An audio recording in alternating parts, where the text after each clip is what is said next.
Wudhu, ya, tentang wudhu. Pasal kita kali ini adalah tentang wudhu.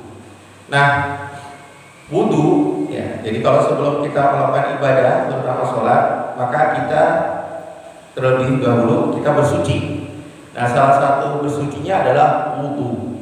Nah, berkata Syekh Abu Suja, ini matanya Pak, matan Abu Suja, ya, bahwa faslun wa faraidul wudu'i, fardunya wudu, ya, fardu itu disebut rukun juga Pak, ya, itu sittatun, ada 6, ya.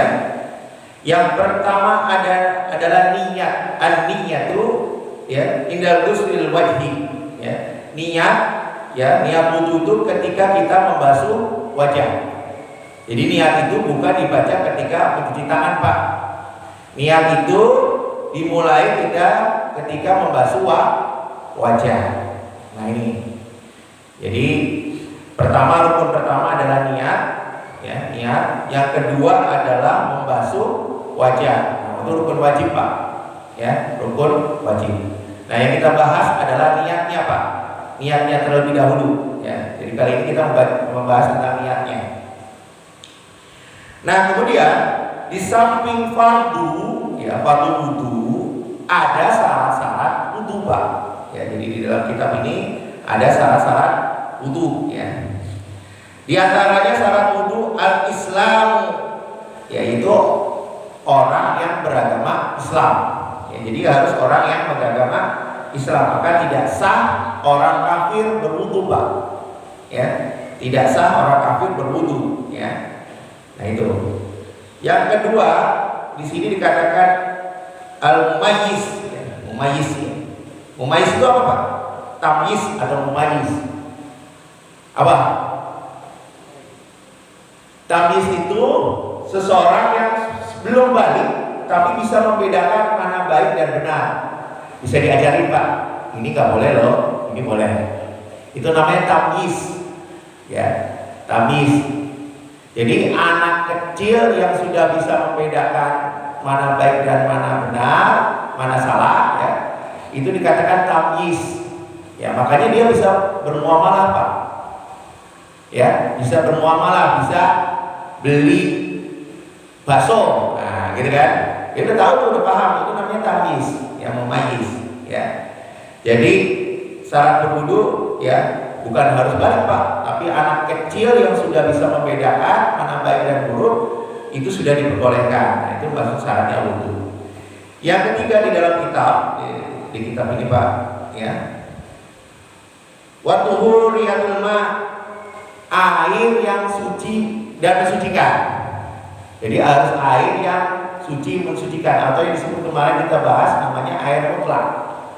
Makanya kalau air yang suci tapi tidak mensucikan, misalnya air yang terkena sabun itu tidak suci, itu air yang suci, air suci Pak, tapi tidak mensucikan. Itu nggak boleh dipakai. Air yang terkena sabun, ya. Tapi kalau sabunnya sedikit nggak apa-apa. Tapi kalau semuanya kelihatan airnya berubah menjadi air sabun, ya kita sepakat itu tidak bisa digunakan untuk bersuci, gitu loh. Makanya hati-hati nih Pak, jangan menempatkan sampo, sabun di bak mandi, ya. Karena kalau tumpah semuanya, misalnya sabunnya, maka airnya berubah menjadi air sabun. Nah, air sabun suci, tapi tidak mensucikan. Gitu. Air mustakmal juga. Air mustakmal tahu Pak? Air yang bekas bersuci, itu juga nggak boleh digunakan. Mari kita sepakat ya, sudah belajar ya. Nah itu, jadi air suci yang mensucikan. Apa contohnya? Air dari keran langsung Pak, air sungai, air laut, ya. Air laut itu nggak ada air mustakmal. Karena apa? Sangat besarnya. Karena airnya air banyak, air yang lebih dari 20 kullah. Nah itu air banyak Pak, namanya yang kita pelajari kemarin. Nah kemudian yang ketiga, ya, ini dalam kitab dikatakan, ya, wadahul mani syar'i. Jadi tidak ada yang menghalang-halangi atau mencegah, ya. Seperti apa? Yang menghalangi kita untuk untuk tidak bersih, yaitu kotoran. Nah, kotoran itu harus dibersihkan dulu Pak. Sebelum kita wudhu, kotoran yang ada di pakaian kita atau di tubuh kita, ya, itu harus dibersihkan terlebih dahulu, ya. Terus kemudian yang 5, ya, sudah masuk waktunya, ya, bagi orang yang mengalami keadaan tertentu. Contohnya apa? Salisul baul. Tahu salisul baul Pak? Orang yang selalu beser. Nah, orang yang selalu beser, yang kencing terus menerus, atau orang yang mengalami darah istihadah. Tahu darah istihadah Pak? Ini harus tahu nih Pak darah istihadah. Apa? Jadi perempuan itu punya head ya, head itu bulanan Pak. Kalau head udah pasti nggak boleh sholat.